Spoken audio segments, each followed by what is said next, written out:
आशीर्वाद उसी को मिलेगा जिसके हृदय में शिव तत्व हो।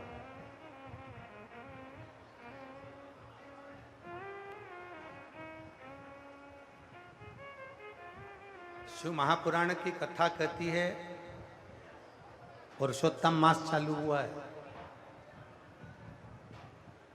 अधिक मास चालू हुआ है।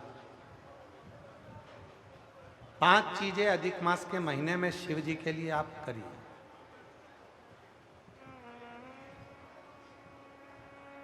तीन वर्ष में एक बार अधिक मास आता है, पुरुषोत्तम मास आता है। हम पूरी कथा पुरुषोत्तम मास की भी आपको कथा के बीच में कहेंगे। इसलिए पुरुषोत्तम मास में जो कथा चल रही है 3 जगह पर, एक जगह करनाल में हो जाएगी, इसके बाद में फिर दुधाना गांव में महाराष्ट्र में हो जाएगी, फिर एक ऑनलाइन हो जाएगी। ऐसी तीनों कथा हमने अधिक मास पार्ट 1, अधिक मास पार्ट 2, अधिक मास पार्ट 3, इस नाम से हम इस कथा को दिए। पूरे पुरुषोत्तम मास में, अधिक मास में आपको 3 कथाएं हम श्रवण कराएं, बाबा की कृपा हुई तो। और उन तीनों कथाओं का क्रम, शिव को कैसे रिझाया है। 5 चीजें धारण करो। आज 17 मई से अधिक मास प्रारंभ हुआ है, जो 15 जून तक चलेगा। इस 15 जून तक के अधिक मास में 5 चीजें अपने अंदर धारण करना है। पहले नंबर का, शिव जी को 1 लोटा जल सुबह से लेकर शाम तक के बीच में कभी भी चढ़ाना जरूर है। दूसरा, शंकर जी के मंदिर में या बेलपत्री के नीचे या तुलसी के क्यारे के पास में एक दीपक अवश्य लगाएं। चाहे सुबह लगाएं, चाहे शाम को लगाएं, तुम्हारी मर्जी पड़े तब। दीपदान जरूर करो, जल जरूर चढ़ाओ। तीसरा, एक बेलपत्री को रख लें और उसी बेलपत्र को पहले दिन से लेकर 17 मई से लेकर, अधिक मास के पहले दिन से लेकर अधिक मास के आखिरी दिन तक 15 जून तक एक ही बेलपत्र को एक कागज में या किताब में उसको रख लें। उसको रोज शिव जी को समर्पित करें। श्री शिवाय नमस्तुभ्यम बोलकर अपनी कामना करें। वापिस उठाकर उसको अपने किताब में रख लें। फिर कल वापिस समर्पित करें, फिर वापिस रख लें, फिर वापिस समर्पित करें।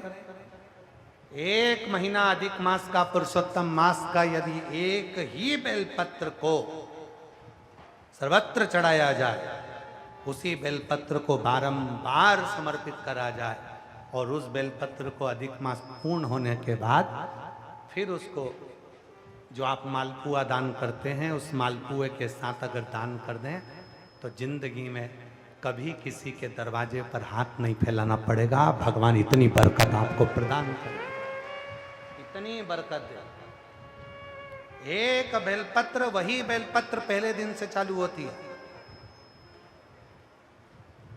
किसी भी शिवलिंग पर, चाहे पार्थिव पर चढ़ा लो, आप चाहें तो अपने, हम गुरुजी हम वहां पर नहीं है, हम कथा में रहते हैं, हम कथा सुनने जाते हैं, तो हम कहाँ चढ़ाएं? एक कंकर उठाओ, पार्थिव पे चढ़ाओ।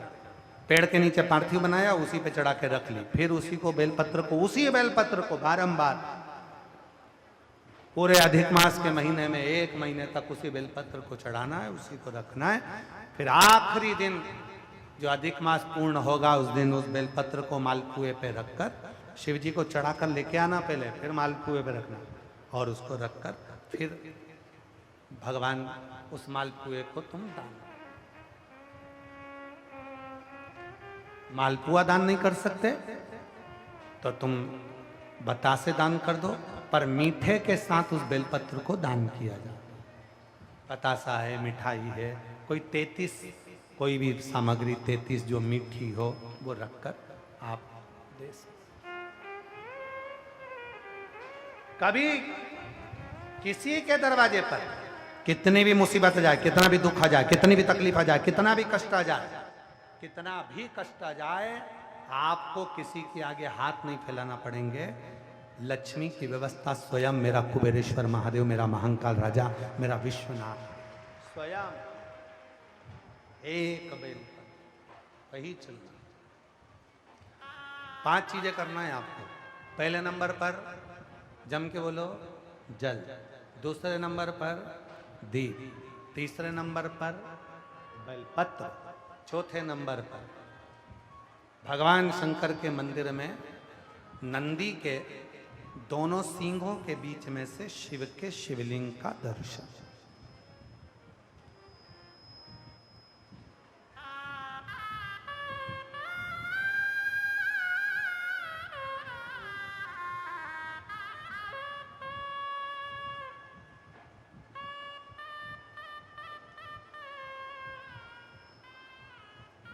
नंदी के जो सींग है, उन सींग के मध्य में से भगवान शंकर का दर्शन।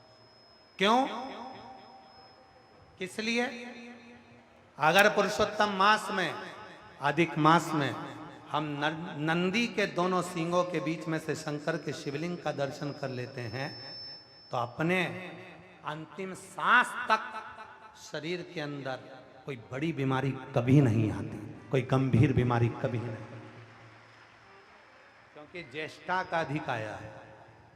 ज्येष्ठा का जो अधिक होता है उसमें अगर सींग, दोनों सींगों के बीच में से शिव के शिवलिंग का दर्शन करिए, शरीर में कभी कोई बड़ी बीमारी, ऐसी बीमारी नहीं आएगी जिसका इलाज है ही नहीं।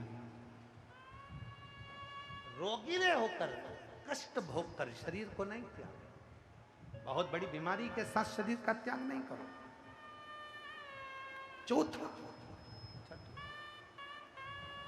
और 5वें नंबर पर भगवान शिव के मंदिर में, भगवान शंकर के मंदिर में या शिव कथा में या जहाँ हो वहाँ प्रदोष काल में, प्रदोष का समय, सूर्य डूबने का समय जब हो उस समय पर 5 बार 7 बार या तो पंचाक्षर मंत्र नमः शिवाय या षडाक्षर मंत्र ओम नमः शिवाय या श्री शिवाय नमस्तुभ्यम का जप। 5 बहुत, ये 5 अधिक मास में शंकर की 5 चीजें धारण कर लो। उसमें सबसे ज्यादा जरूरी जो है जल, दीप, बेलपत्र वही चढ़ाना, वही लेकर आना। कभी कभी हाँ, यदि घर के बच्चे ज़्यादा बीमार रह रहे हैं, उनको सांस की प्रॉब्लम हो रही है, सर्दी खत्म नहीं हो रही, निमोनिया हो रहा है, बार बार उनको कफ जम रहा है, तकलीफ हो रही है, तो पीपल का छोटे से छोटा पत्ता लीजिए और एक बेलपत्री का पत्ता लेकर दोनों पत्र को अधिक मास की 7वीं के दिन शिव जी को समर्पित कर दिए। पिपलेश्वर महादेव का नाम लेकर उसको समर्पित करिए। उन दोनों को उठाकर लेकर आ जाओ। उन दोनों को जहां बच्चा रहता है उस घर में किसी भी स्थान पर उसको रख दीजिए। उसकी जो कफ जमना है, जो निमोनिया है, वो धीरे धीरे समाप्त होना प्रारंभ हो जाता है। 7वीं तिथि अधिक मास, इसके सिवा नहीं होगा। अधिक मास के सिवा वो हो ही नहीं, केवल अधिक मास की 7वीं तिथि को पीपल का पत्ता, छोटा ही बेलपत्र का पत्ता समर्पित किया। नाम लेना है पिपलेश्वर महादेव। क्या नाम है? जम के बोलिए जरा, पिपलेश्वर महादेव। हमने पहले भी कथा में कहा, एक है कुंदकेश्वर महादेव, जो दवाई नहीं लगती, कुंदकेश्वर का नाम का स्मरण करो। कफ, शरीर में निमोनिया, सर्दी, इसको समाप्त करने के लिए पिपलेश्वर,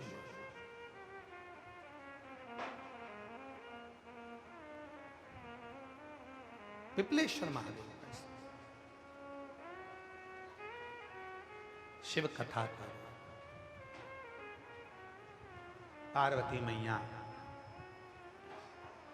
का यह पवित्र चरित्र कह रहा है। वरदान किसी को भी मिले, आशीर्वाद नहीं मिल सकता। थोड़ा तप कर लीजिए, वरदान मिल जाएगा, आशीर्वाद नहीं मिले। थोड़ा व्रत कर लीजिए, वरदान मिल जाएगा, आशीर्वाद नहीं।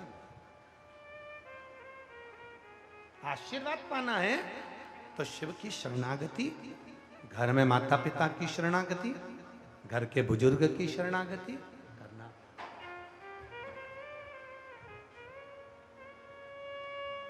और शंभु शरण मांगू घड़ी दुख काटो, दया करीन दर्शन आपो।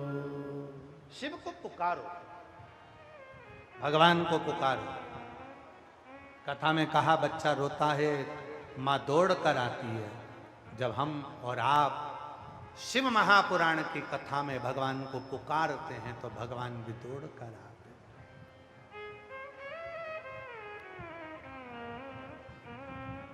और पुकारने के लिए सबसे ज्यादा जरूरी है आपकी हृदय की प्रसन्नता, आपकी मुस्कुराहट। कथा में आओ, मेरी जितनी जीजी आ रही हैं कथा में, मेरे जितने जीजा आ रहे हैं, जितनी बेटियां आ रही हैं, जितने बेटा आ रहे हैं, जितने मेरे बुजुर्ग माँ बाप आ रहे हैं कथा में, आपसे निवेदन है करभद्र, कथा में आओ, मना नहीं है, पर अपने चेहरे पर प्रसन्नता होना चाहिए।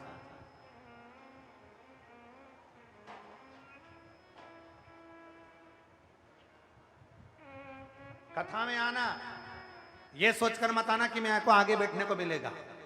कथा में आना तो ये सोचकर मत आना कि मैं आगे बैठूंगा, मेरी उससे पहचान, मेरी उससे पहचान, मेरी उससे पहचान, मेरी उससे पहचान। ना ना ना, शिव के होकर आओ कि मेरा बाबा मुझे जहां बिठाएगा वहां बैठूंगी, और मेरा बाबा जो मेरी झोली में डाल देगा मैं उसको लेकर चली जाऊंगी। बस तो कथा, तो कथा।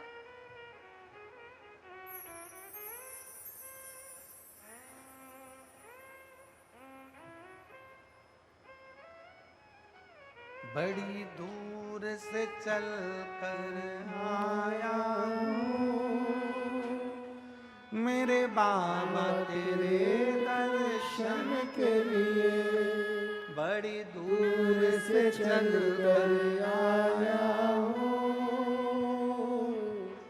मेरे बाबा तेरे दर्शन के लिए। मेरे बाबा तेरे दर्शन के लिए एक बेल पत्र में लाया हो, एक बेल पत्र में लाया हो। दुनिया का सबसे बड़ा दान, पहले भी आपको कथा में कहा था, 1.25 मन सोने के सिंहासन पर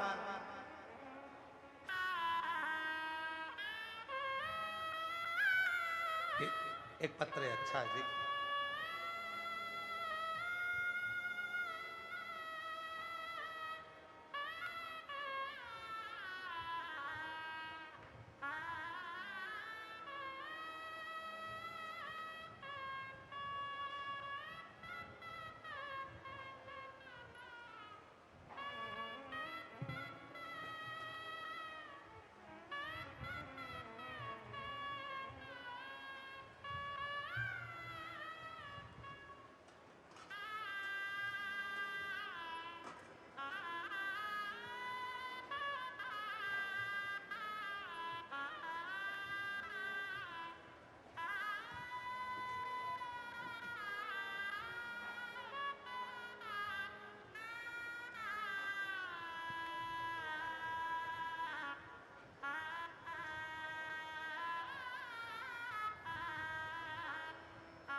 मेरा नाम पूनम है, मैं बापोली गांव, जिला पानीपत, हरियाणा की रहने वाली हूँ। कहीं बैठी हो तो हाथ हिला सकती हैं। मेरा मोबाइल नंबर ये है। मेरा नाम पूनम है। मैं आप ही हैं, आ जाओ बेलपत्र ले लेना। मैं बापोली गांव, जिला पानीपत, हरियाणा की रहने वाली हूँ। मेरा मोबाइल नंबर ये है। 2024 में मुझे छाती में गठान हो गई। फिर जांच कराने के बाद पता चला कि कैंसर की गठान है। गुरुदेव, प्रतिदिन तबीयत बिगड़ती चली गई। हमने डॉक्टर को इलाज के बारे में कहा तो डॉक्टर ने जवाब दे दिया, क्योंकि कैंसर 3rd स्टेज के भी पार कर चुका था। डॉक्टर ने कह दिया था कि शरीर में पूरे में कैंसर फैल चुका है। उसी समय पर मेरी मम्मी मेरे सिर पर हाथ रखकर कहा, तू चिंता मत कर। सीहोर वाला बाबा कहता है, जब सारे रास्ते बंद हो जाएं तो केवल उस शिव पर भरोसा रख, वो सब ठीक कर दे। गुरुजी, मैंने रोते हुए मम्मी से कहा, मम्मी जब डॉक्टर ने जवाब ही दे दिया तो उसमें भोले बाबा क्या करेंगे? उसमें मम्मी अब मैं नहीं बचूंगी। मम्मी ने कहा, तू 1 लोटा जल भर और मंदिर में जा, सारी बातें भोले बाबा को कहकर आया कर। साथ में कहना, वो सीहोर वाला बाबा कहता है, बाबा आप जब हमारी ना सुने तो वो सीहोर वाले बाबा की तो सुनो। मुझे ये बीमारी है बाबा, आप उस बीमारी को मिटा दो। बाबा, हम उसी समय पर गुड़गांव के वेदांता हॉस्पिटल में गए, वहाँ पर इलाज कराने के लिए। वेदांता हॉस्पिटल में टेस्ट कराया गया तो कह दिया गया कि ये पूरा कैंसर शरीर में फैल चुका है, बचने की उम्मीद नहीं। तब एक डॉक्टर इंग्लैंड से आया है, उससे और मुलाकात करो। हम लोग उससे मुलाकात करी। उसने हमारे गले में एक रुद्राक्ष को देखा तो वो डॉक्टर भी आपको पहचानता था। उसने कहा, तक क्या तुम प्रदीप मिश्रा की कथा सुनती हो? और तब उस कथा का डॉक्टर ने कहा कि अब तुम चिंता मत करो, तुम्हारे पास में अगर ये रुद्राक्ष है तो तुम बच जाओगी, ये मेरा विश्वास कहता है। इंग्लैंड का डॉक्टर था गुरुजी। आज बाबा को धन्यवाद देने के लिए आई हूँ। उस डॉक्टर को हमें तो लगा कि शिवजी ने खुद भेजा है, और उस डॉक्टर का इलाज करवाना प्रारंभ करा। कीमो लिए, जो दवाई डॉक्टर देता था वो कुंदकेश्वर महादेव के नाम से खाई, और बाबा की कृपा से मेरी अगली जो रिपोर्ट आई उसमें मेरा कैंसर नील हो गया। मैं बाबा को यहाँ प्रणाम करने के लिए, बाबा को नमन कर।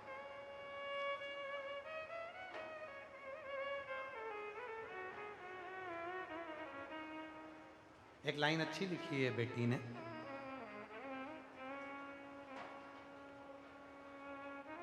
एक लाइन में उसने लिखा, आप लोग पढ़ो जरा, एलईडी पर पढ़ा करो। हर संकट कटा मेरा, मैं आज जिंदा हूं क्योंकि वो रखवाला मेरा।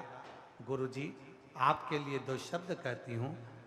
जन्म के दाता मात पिता हैं, आप कर्म के दाता हैं। आप मिलाते हैं ईश्वर से, आप ही भाग्य विधाता हो। हे गुरु ब्रह्मा, हे गुरु विष्णु, हे शंकर भगवान, आपके चरणों में हे गुरुदेव प्रणाम, आपके चरणों में सारे तीर्थ धाम आपके चरणों में। हे गुरुदेव प्रणाम, आपके चरणों में।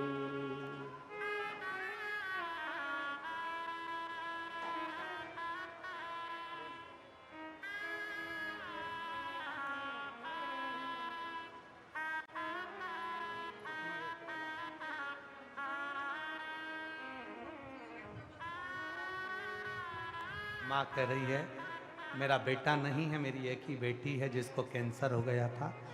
डॉक्टर ने मना कर दिया था, ये जीवित नहीं रहेगी 1 महीने से ज़्यादा।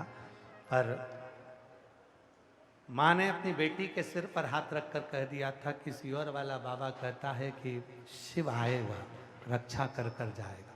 तो जल चढ़ा। बेटी ने रोज मंदिर जाना चालू करा। इंग्लैंड का डॉक्टर मिला, इलाज करना प्रारंभ किया और बाबा की कृपा से आज कैंसर से मुक्त हुई। जोरदार ताली बजाइए साथ।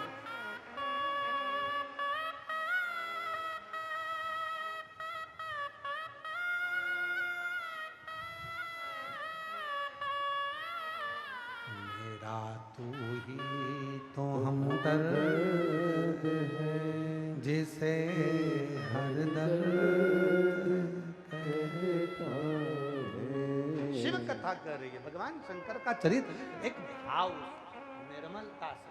आप कथा सुनने आए हो, लाखों की भीड़ है, जहां जगह मिल रही है आप बैठकर कथा को श्रवण कर रहे हो, भाव से सुनो, भाव से प्रार्थना करो। जब कथा पूरी हो, 4 बजे जब कथा विराम हो, आरती हो, आरती के बाद वहां की मिट्टी को नमन कर कर, प्रणाम कर कर, अपने हृदय की कामना कर कर फिर अपने गंतव्य की ओर, अपने घर की ओर, फिर अपने घर को। जिसको जल्दी हो घर जाने की, वो कथा में बिल्कुल ना आए। जिसको मन है कथा में कि 1 बजे से 4 बजे तक कथा सुनूंगा, 4 बजे के बाद मेरे को जाना है आरती कर कर, वो कथा में बैठे। जिसको जल्दी है वो अपने घर पर सुने, मोबाइल पर सुने, टीवी पर सुने। और भीड़ बढ़ाने